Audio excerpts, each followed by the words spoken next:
পুজোর বেশ কয়েকদিন আগের থেকে শরৎকালের আকাশ দেখে প্রকৃতি দেখে আমরা বলে থাকি না যে পুজো পুজো গন্ধ। এই পুজো পুজো গন্ধটা আসলে কি? দেখো, এই পুজো পুজো গন্ধটার সাথে কিন্তু একটা ফেলে আসা মিষ্টি ছোটোবেলা জড়িয়ে রয়েছে।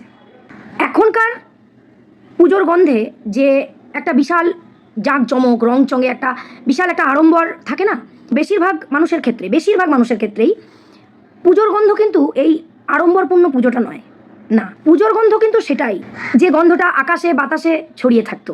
এমনকি হাপিয়ালি পরীক্ষার ওই বইগুলোর মধ্যেও একটা পুজো পুজো গন্ধ লেগে থাকতো। আসলে কি জানো তো, একটা টাইমের পর আমাদের প্রায় অধিকাংশ মানুষেরই একটা কমন রোগে আমরা ভুগি, সেটা হচ্ছে নস্টালজিয়া রোগ। আর এই নস্টালজিয়া রোগটাকে যদি একটু কাটাছেঁড়া করা হয়, দেখতে পাবে সেখানে শুধু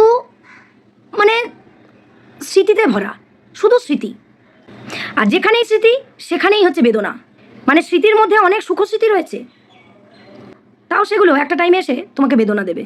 তোমার মনে হবে, ইস, যদি ওই দিনগুলো আবার ফেরত পেতে পারতাম। কোথাও না কোথাও গিয়ে তোমার ঠিক সেই ছোটোবেলাটার কথা মনে পড়ে যাবে। আমার কাছে পুজোর গন্ধ যদি মনে করো বাড়ি থেকে আমি নাও বেরোই ঠাকুর দেখতে, তাহলেও আমি সারা জীবন পুজোর গন্ধটা পাবো। যারা আমার সাথে একমত হবে যে সত্যি পুজোর গন্ধ মানেই হচ্ছে ছেলেবেলায় ফেলে আসা একটা শিশুকালের গল্প, একটা হারিয়ে যাওয়া ছেলেবেলার একটা পুজোর গন্ধ। আমার তো অন্তত এটাই মনে হয়। আর কি জানো তো, গন্ধ আর গান এমনই জিনিস, সময়কে ফেলে আসা সময়কে তোমার মনে করিয়ে দেবে। এই যে শ্রদ্ধেয় জুবিন গার্গ মারা গেলেন, এত কষ্ট হচ্ছে, এত মানুষ, লক্ষাধিক মানুষ যে ওনার শেষ সময়ে ওনার সাথে ছিলেন বা ওনার পরিবারের পাশে গিয়ে দাঁড়িয়েছেন। বিশেষ করে আমরা যারা সত্যি আমরা অনেক, আমি বেঙ্গলে থাকি, বেঙ্গলে থেকেও বহু মানুষ, আমার মতো এরকম বহু মানুষ রয়েছে যাদের ভীষণ কষ্ট হয়েছে। তার কারণ কিন্তু সেই ফেলে আসা জুবিন স্যারের গাওয়া প্রত্যেকটা গান।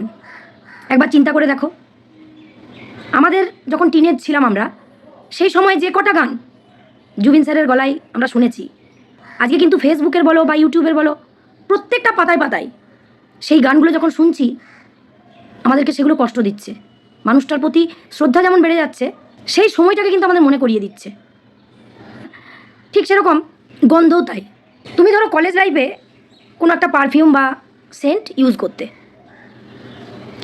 সেইটা ধরো তুমি বহুকাল হয়ে গেছে সেই ব্র্যান্ডের জিনিস তুমি ইউজ আর করো না, কিন্তু কোথাও গিয়ে তুমি যখন ওই গন্ধটা পাবে না, বা কেউ যদি ওই গন্ধটা গায়ে মেখে তোমার পাশ দিয়ে হেঁটে যায়, তোমার মনে পড়ে যাবে সেই সময়ের কথা। তুমি স্কুলে পড়তে যখন বা কলেজে পড়তে যখন তুমি ওই গন্ধটা বা ওই পারফিউমটা ইউজ করতে, তোমার কিন্তু ওই ফেলে আসা সেই নস্টালজিয়া রোগ, ওই ফেলে আসা স্মৃতিগুলোকে মনে করিয়ে দেবে। সেটা হতে পারে সুখস্মৃতি বা বেদনায় ভরা কোনো স্মৃতি। আচ্ছা, কথাটা কি আমি ঠিক বললাম? তোমাদেরও কি আমার মতো পুরনো কোনো গান বা গন্ধ শুনলে বা মাখলে পুরনো ফেলে আসা কোনো ঘটনার কথা, কোনো স্মৃতির কথা, কোনো সুখ বা বেদনার কথা মনে পড়ে যায়? একটু কমেন্টে জানাও তো। আজ এটুকুই, টাটা।